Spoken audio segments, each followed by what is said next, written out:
마태복음 제9장. 그때 요한의 제자들이 예수께 나와 우리와 바리새인들은 금식하는데 어찌하여 당신의 제자들은 금식하지 아니하나이까? 혼인집 손님들이 신랑과 함께 있을 동안에 슬퍼할 수 있느냐? 그러나 신랑을 빼앗길 날이 이르리니 그때에는 금식할 것이니라. 생배 조각을 낡은 옷에 붙이는 자가 없나니 이는 기운 것이 그 옷을 당기어 헤어짐이 더하게 되며, 새 포도주를 낡은 가죽 부대에 넣지 아니하나니 그렇게 하면 부대가 터져 포도주도 쏟아지고 부대도 버리게 됨이라. 새 포도주는 새 부대에 넣어야 둘이 다 보존되느니라.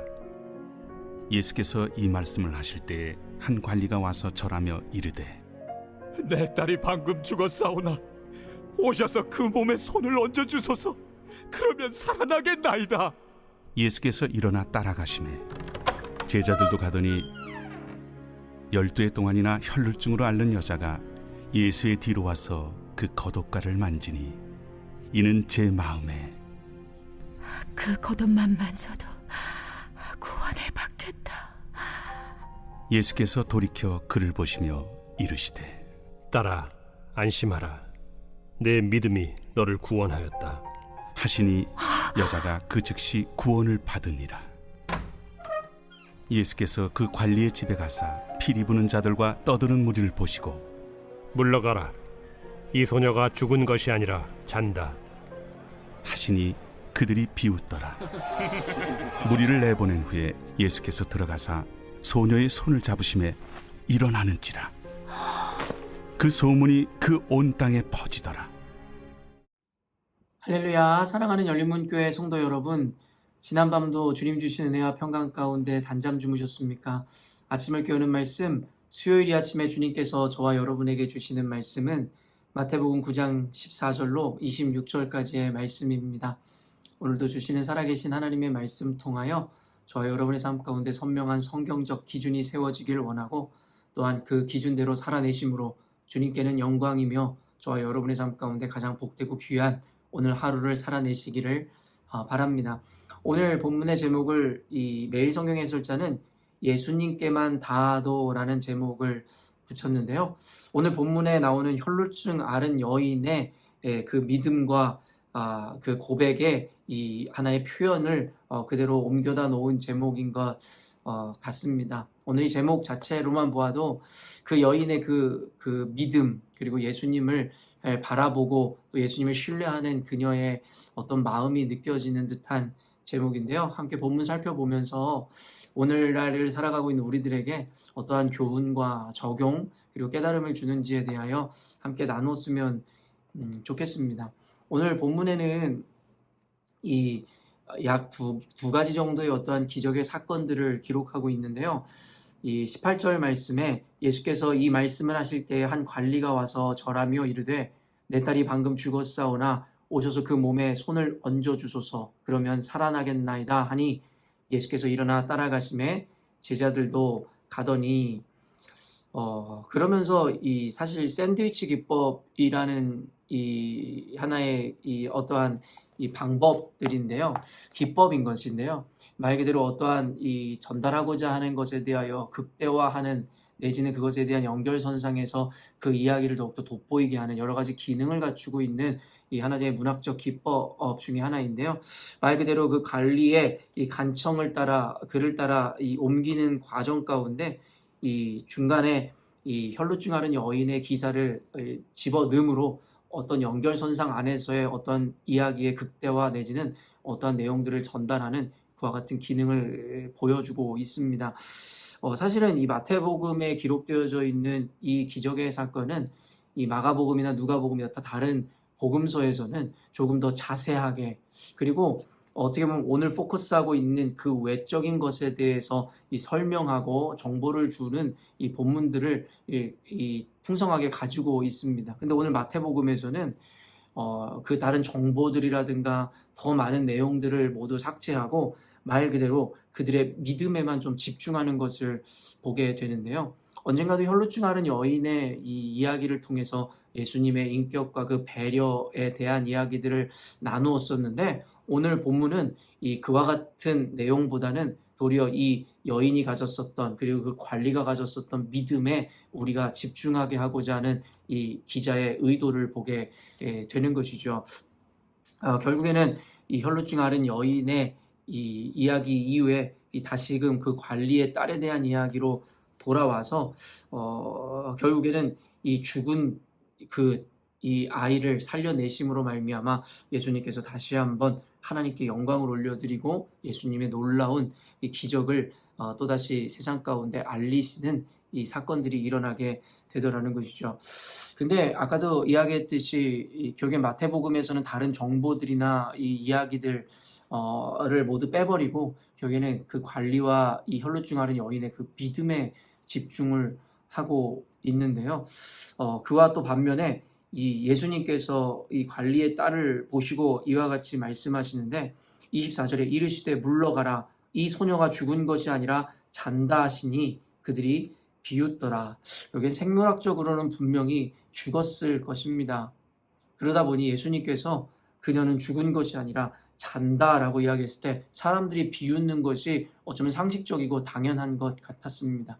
예수님께서 이 소녀가 잔다라고 이야기했었던 것은 생물학적으로 죽지 않은 상태여서가 아니라 결국 예수님께서는 이제 곧 죽은 그 아이를 살리실 것이다라는 것을 분명히 아셨기 때문에 자는 것에 비유하여 이제 곧 깨어나고 살아날 것을 의미한 것일 것입니다. 그러나 결국에는 예수님의 그 이야기를 듣고도 비웃었던 그들은 결국엔 생물학적인 그 죽음이라는 현실 앞에서 예수 그리스도의 이야기를 헛소리로 치부해버리더라는 것이죠.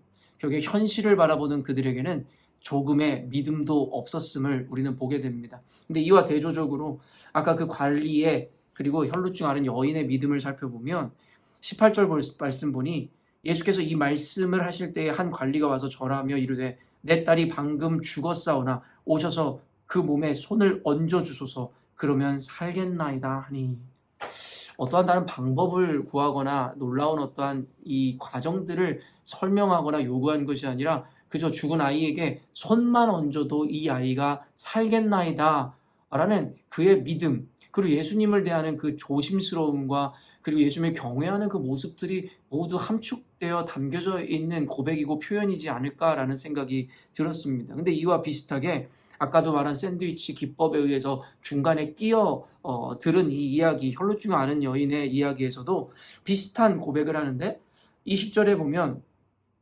12해 동안이나 혈루증으로 앓는 여자가 예수의 뒤로 와서 그 겉옷가를 만지니 이는 제 마음에 그 겉옷만 만져도 구원을 받겠다 함이라. 감히 예수의 앞으로 나아갈 수도 없었고 예수님의 그 뒤에 조용히 다가가 그 위대하시고 그 경이로우신 그 주님의 뒤에서 그의 겉옷자락을 만지는 것만으로도 그녀가 구원을 받을 것이다라는 생각과 그 마음을 품었다라는 것이에요. 다른 말로 하면 우리는 이것을 믿음이라고 이야기할 수 있겠죠. 지금 제가 그냥 쭉 풀어서 이야기했듯이 아까도 죽은 아이에게 손만 얹어도 살아나겠다라고 믿었던 그 관리의 그 믿음의 태도, 그리고 예수님의 뒤로 조용히 다가가 그 겉옷자락만 만져도 평생을 고통당했었던 그녀의 삶으로부터 구원받을 것이다라는 그녀의 조심스러운 믿음, 그리고 연이어 등장하는 이들, 결국에는 예수님께서 그 여자아이가 죽은 것이 아니라 잔다 하였을 때 그들을, 그 예수님의 말을 비웃었던 무리들. 여러분, 오늘 이 일련의 이야기와 사건들을 통해서 무엇을 생각해 보십니까? 오늘 우연히 유튜브 이 영상을 보다가 한 유명 교회 목사님의 짧은 설교를 듣게 되었는데요. 그 목사님이 스스로에 대한 믿음 없음을 고백하는 그와 같은 하나의 간증을 짧게 보게 되었습니다. 누구나가 부러워할 만한 네로라 하는 훌륭한 교회의 담임 목사님이신데요. 그분은 어쨌든지 간에 선한 일을 위해서 결국에는 교회를 분리개척하는 과정 가운데 사실은 큰 빚을 지게 되었다라는 것이고, 당연하게 분리개척을 하다 보면 굉장히 많은 재정을 지원해야 하니 교회가 빚을 지는 것이 어쩌면 당연했던 것 같습니다. 그런데 말 그대로 굉장한 빚이었기에 이 목사님 마음 가운데 사실은 조급함이 있었던 모양입니다. 그래서 설교 때마다 이 헌금에 대한 요청과 함께 그 재정의 어려움을 호소하는 이야기들을 몇 주간 계속 걸쳐서 했었던 모양이에요. 어떻게 보면 너무나도 당연한 이야기일 것입니다.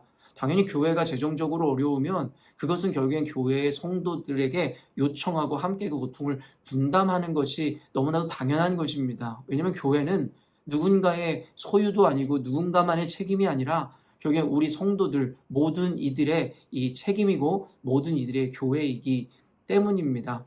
그렇기 때문에 어찌 보면 이 목사님이 교회의 재정적 어려움을 성도들에게 토로하고 함께 헌금에 대해서 이야기하고 강조하는 것이 사실은 잘못된 것은 아닐 것입니다. 그런데 이 목사님께서 스스로 반성하며 스스로의 믿음 없음을 이야기했었던 그 과정 가운데 사실은 참 많은 것을 생각해 보게 하더라는 것이죠.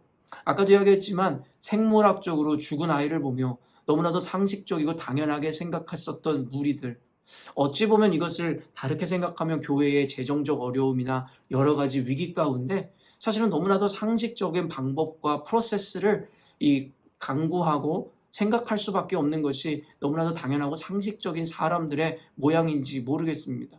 오늘 본문을 통해서 보여주듯이 주님께서는 우리들에게 이와 같은 상식을 요구하는 것이 아니다라는 거예요.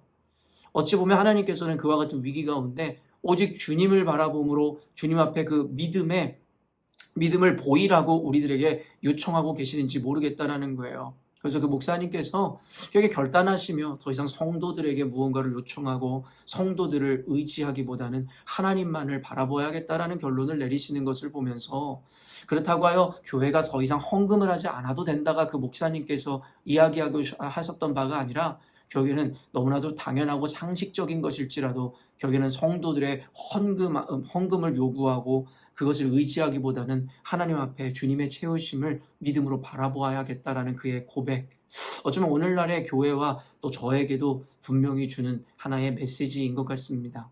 믿음이 없이는 하나님을 기쁘시게 하지 못한다라고 성경은 우리들에게 이야기합니다. 주님께서는 상식과 어떻게 보면 논리와 이성적인 우리의 합리적 판단을 받으시는 것이 아니라 우리의 믿음을 통하여 주님께서는 영광 받으시고 그 믿음을 통해 역사하시는 것입니다. 물론 합리적이고 상식적인 것을 교회가 반대하거나 그것을 버려야 된다라는 이야기를 하는 것이 아님을 여러분은 너무나 잘 아실 것입니다. 그러나 교회가 너무나 상식에 억눌리고 그리고 합리적 사고만을 추구하다 보면 결국엔 그곳 가운데 예수님께서 개입하실 수 있는 공간이 사라지게 된다는 것이고, 점점 교회 안에서의 믿음은 사라지고 그저 교회는 하나의 운영하는 기업과 같이 전락해 버릴지도 모르겠다라는 거예요. 전략실을 만들고 그리고 그것을 서포트하는 기관들을 만들고, 이와 같은 것도 하나의 교회를 세워가는 과정이고 방법일 수 있겠으나 그 이전에 분명히 중요한 그 믿음이라는 것에 대한 가치와 의미를 우리가 먼저 새기고 이와 같은 과정을 만들지 못한다면 결국엔 그 과정 자체가 우상이 되어버려 우리 교회 안에는 더 이상 믿음이 존재하지 않게 될 것이라는 것이죠. 그렇기 때문에 오늘 이 한 관리의 간청 그리고 혈루증 앓은 여인의 이 작은 믿음을 통해 역사하시는 그 주님의 그 기적을 바라보며 결국에 하나님께서는 오늘날 우리들에게 어떤 상식을 요구하신다던가 아니면 대단한 어떠한 이 과정, 기적의 과정들을 요청하신다기보다는 그들의 겸손하고 예수님을 경외하는 그 모습과 겸손 가운데 내비쳐지는 작은 믿음을 통해서도 주님께서는 놀라운 기적과 은혜를 우리 가운데 베푸실 수 있음에 대해서 우리는 기억해야 할 것입니다.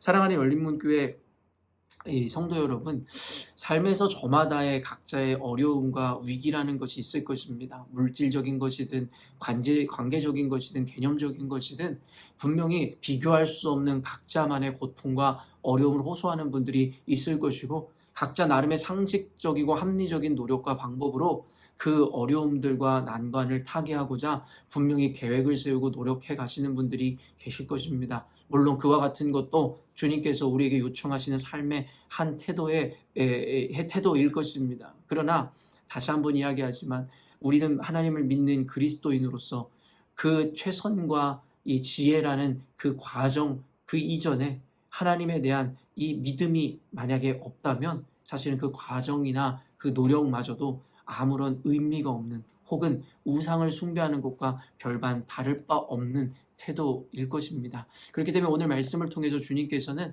우리의 최선과 노력이라는 그 과정에 앞서 우리들에게 그 작은 믿음을 요청하고 있는지도 모르겠습니다. 성도 여러분, 다시 한번 이야기하지만 히브리서에서 이야기하듯이 믿음이 없이는 그 하나님을 기쁘시게 할 수 없다. 이것은 이 교회가 고대로부터 또 현대 그리고 혹은 미래까지도 영원히 이 사라지지 않을 교회의 가치일 것입니다. 교회가 믿음을 상실하는 순간 결국엔 사람의 생각과 판단만이 난무하는 결국엔 저질적 공동체가 될 것이기에 우리가 주님을 믿고 하나님을 섬기는 자들로서 그 믿음을 다시 한번 상기함으로 우리 열린문교회는 적어도 인간의 노력과 최선 이전에 하나님을 향한 무한한 신뢰와 믿음이 기반되어 하나님께서 교회를 직접 운영하시고 세워가실 수 있도록 그의 자리를 내어드리는 그와 같은 교회가 되었으면 좋겠습니다. 여러분의 인생 가운데서도 주님께서 개입하시고 일하실 수 있는 공간과 시간을 마련해 주시기를 원하고, 그것이 바로 우리가 믿음으로 우리 눈앞에 펼쳐진 상황과 환경 가운데 대처할 때에 그와 같은 이 시간을 그리고 공간을 주님께 내어주심이라 잊지 않으셨으면 좋겠습니다. 오늘도 펼쳐지는 수많은 삶의 도전 앞에 오늘도 믿음으로 반응함으로 하나님께 영광이며 저 여러분의 인생 가운데 하나님의 기적을 경험하는 삶을 살아내셨으면 좋겠습니다. 함께 기도하겠습니다. 사랑의 하나님, 감사합니다. 오늘 말씀을 보며 우리에게 그 작은 믿음조차 없음을 보게 하시니 감사합니다. 교회라는 집단, 그리스도인이라면 말 그대로 믿는 자들입니다. 믿는 자들이라는 말답게 하나님 아버지, 우리로 하여금 주님 앞에서 믿음을 보이게 하여 주옵소서.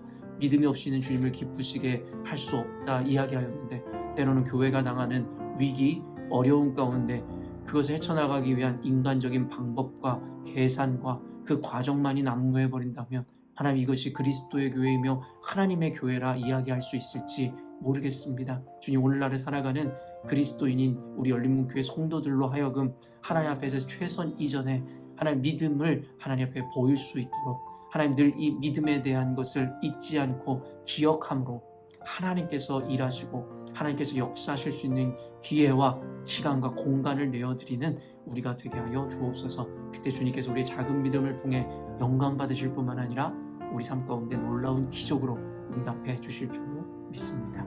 감사드리며 예수님의 이름으로 기도합니다. 아멘.